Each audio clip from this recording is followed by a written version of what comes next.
اب یہ جو اس وقت ہم پازیٹیو انڈیکیٹرز دیکھ رہے ہیں اور کل آئی ایم ایف کے بورڈ اجلاس میں یہ $7 ارب کے پروگرام کی منظوری بھی ہو جاتی ہے، تو یہ اس وقت پاکستان کی اکانومی کے لیے یہ بہت ضروری تھے، لیکن جن ٹرمز پر یہ حاصل کیے جا رہے ہیں پاکستان کی اکانومی کو آگے چل کر یہ مزید مضبوط کریں گے، ایک بریدنگ اسپیس تو پاکستان کو دیں گے۔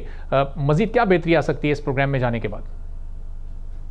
دیکھیں جی، بریدنگ اسپیس تو ہمیں 25 باری مل چکی ہے پچھلے 77 سال میں۔ تو جو مریض بریدنگ اسپیس پہ جی رہا ہو اس کا کوئی ڈیپ پرابلم ہوتا ہے۔ سمجھنے کی ضرورت ہے، جو میں بار بار کہتا ہوں، ہمارے پرابلم بہت ڈیپ ہے۔ 7 بلین 5 بلین کچھ نہیں۔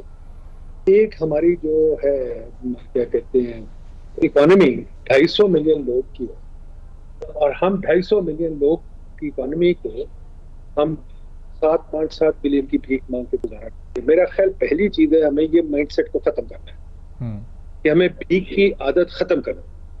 دوسری چیز جو ہمیں ضروری ہے یہ ہے کہ ہمارے پرابلم جو گھر میں ہیں، جو اندرون کے مسئلے ہیں، ان کو ٹھیک کرنا۔ فار ایگزامپل ہمارا جو یہ پکڑ دھکڑ کا نظام ہے اس کو ختم کرنا، ہمارا جو ٹیکس کے پیچھے بھاگنے کا نظام ہے اس کو ختم کرنا۔ ٹیکس پالیسی ایک دفعہ بنتی ہے ملک کی اور 25-30 سال چلتی ہے، روز روز چینج نہیں ہوتی، روز منی بجٹ نہیں آتے، منی بجٹ آتے ہیں تو لوگ کام نہیں کرتے۔ نمبر 3، ہمیں جو کلونیل نظام ہے، جج آپس میں لڑے، بیوروکریٹس لڑے اور پولیٹیشین لڑے، اس کو بھی ختم کرنا ہے۔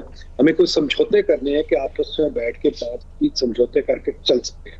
نمبر 4، ہمیں جو سرکاری پکڑ دھکڑ کا جو نظام ہے، این او سی لینے کا نظام ہے، لائسنس لینے کا نظام ہے، جو انڈیا نے 1991 میں ختم کر دیا۔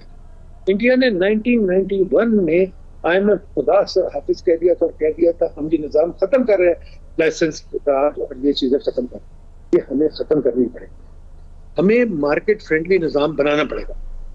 دنیا میں ایک ہی نظام ہے مارکیٹ کے ساتھ، اور وہ مارکیٹ تھوڑی روس نے بھی ڈاؤٹ کی ہوئی ہے، چائنا نے بھی ڈاؤٹ کی ہوئی ہے۔ یا تو ہم سوچ لیں ہم نے کمیونزم ٹرائی کرنی ہے، ایک اور دفعہ کمیونزم بنا کے دیکھ لیں۔ کچھ اپنے ساتھ ہمیں سوچ کے سمجھوتے کرنے اپنے ساتھ کہ ہم بننا کیا چاہتے ہیں، کرنا کیا چاہتے ہیں۔ ہم نے وہ سمجھوتے ابھی تک نہیں کیے، تو یہ جو ایک چھوٹا سا انڈیکیٹر اوپر نیچے ہو گیا، اس سے فرق کوئی نہیں پڑتا لانگ ٹرم۔ جو انڈیکیٹر دیکھنے والا ہے جو کہیں نہیں گیا از انویسٹمنٹ۔ آپ یہ باقی انڈیکیٹر چھوڑ دیں، انویسٹمنٹ ہو جائے کہاں ہے؟ Investment 7-8% G D P private investment, public investment لا لیں تو 12-13% بیٹھی ہوئی ہے۔ تو دنیا جہان میں انویسٹمنٹ تو 30-40% ہوتی ہے، ہم 12% بیٹھے ہوئے ہیں، اس میں پبلک سیکٹر انویسٹمنٹ 5-6% ہے جو یوز لیس ہے۔ وہ تو آپ کو پتا ہے پولیٹیشین اپنے لیے کرتے ہیں۔ جو اصلی انویسٹمنٹ ہوتی ہے، جو پرائیویٹ انویسٹمنٹ ہوتی ہے، جہاں لوگ بلڈنگیں بناتے ہیں، کارخانے بناتے ہیں، ریسٹورینٹ بناتے ہیں، دکانیں بناتے ہیں، وہ تو ہو نہیں رہی۔ تو کون سے پازیٹیو انڈیکیٹرز ہیں مجھے بتا دیجیے۔ ہاں، یہ خوش ہونا چھوٹی چھوٹی بات پہ ذرا سا یہ ہو گیا، ذرا سا وہ ہو گیا، کوئی خوشی کی بات نہیں۔ جو اصلی خوشی کی بات ہے انویسٹمنٹ ہے۔ آپ مجھے جس سے انویسٹمنٹ دکھائیں گے 20-25%، اور یہ نہیں فورن انویسٹمنٹ، ہم لوگوں کی domestic investment, foreign investment matter نہیں کرتی۔ فورن انویسٹمنٹ بننا ہی غلط بات ہے، کیونکہ فورن انویسٹمنٹ آتی ہے باہر جانے کے لیے، آ کے 30 دگنا تگنا لے کے جاتے ہیں۔ تو یہ میرے نظر میں تو یہ انڈیکیٹر ہے، آپ کے نظر میں جو ہے وہ بتا دیجیے۔ صحیح۔ تو ندیم صاحب، یہ انویسٹمنٹ کا یہ بڑا امپورٹنٹ پوائنٹ ہے، چونکہ اب پرائیویٹائزیشن بھی آگے اکتوبر میں شروع ہونے جا رہی ہے۔ اس وقت ہم 6 بڑے لوکل انویسٹرز کو دیکھ رہے ہیں جو پی آئی اے خریدنے کی اس وقت کوشش کر رہے ہیں، پھر آگے اسٹیل ملز کی بھی پرائیویٹائزیشن ہونی ہے، پھر آگے اور چند اور ادارے ہیں، ایچ بی ایف سی اور دیگر ایک پوری لسٹ ہے۔ تو یہ پرائیویٹ انویسٹرز ہمیں یہاں بڑے بڑے مین پلیئرز کے طور پہ بولی لگاتے ہوئے تو نظر آ رہے ہیں، انٹرسٹڈ تو ہیں وہ۔ گورنمنٹ کی طرف سے انہیں فیسیلیٹیشن چاہیے، وہ کیا فیسیلیٹیشن ہو سکتی ہے، کس طرح سے ان کے اعتماد کو بڑھایا جا سکتا ہے؟ چونکہ ابھی بھی پاکستان کی اکانومی پر یا پاکستان کے اداروں پر تو ان کا اعتماد ہے، جو پی آئی اے خریدنے کے لیے بھی 6 بڑے گروپ سامنے آ گئے۔ دیکھیے جی، پہلی چیز یہ پھر غلط طریقہ دیکھنے کا۔ پہلی چیز تو پرائیویٹائزیشن ہم پچھلے 20 سال سے کر رہے ہیں، آج سے نہیں کر رہے۔ پرائیویٹائزیشن میں ہمارے پاس اتنی بڑی کوئی چیز نہیں۔ تو پرائیویٹائزیشن میں آپ کو بار بار بتاتا ہوں، ہمارے پاس پی آئی اے میں ویلیو کوئی نہیں ہے۔ آپ ایک راؤنڈ کر چکے، آپ نے دیکھا ہے کوئی پیسے نہیں دے رہا، تو سمجھ کیوں نہیں جاتے ویلیو کو؟ اسٹیل مل ہم 2-3 دفعہ کر چکے، اسٹیل مل بڈی پرانی، اب وہ کوڑا رہ گیا نا، اس کو صرف زمین ہے، اب زمین بیچیں گے، پر زمین پہ ان کے اسٹیل مل والے لوگوں نے سرکاری افسروں نے گھر بنائے ہوئے ہیں، ان کو آپ خالی کرا لیں گے، نہیں کرائیں گے تو پھر آپ بیچ کیا رہے ہیں؟ باقی کیا رہ گیا بیچنے کے لیے؟ یوٹیلٹی اسٹور تھا، یوٹیلٹی اسٹور میں کیا ویلیو ہے؟ ہم پہلے یہ دیکھ تو لیں نا۔ نمبر 2، جو بڑے بڑے گھر میں لوگ آ رہے ہیں وہ پھر مراد لے کے، جیسے آئی پی پی ہے ویسے وہ لے لیں گے چیزیں۔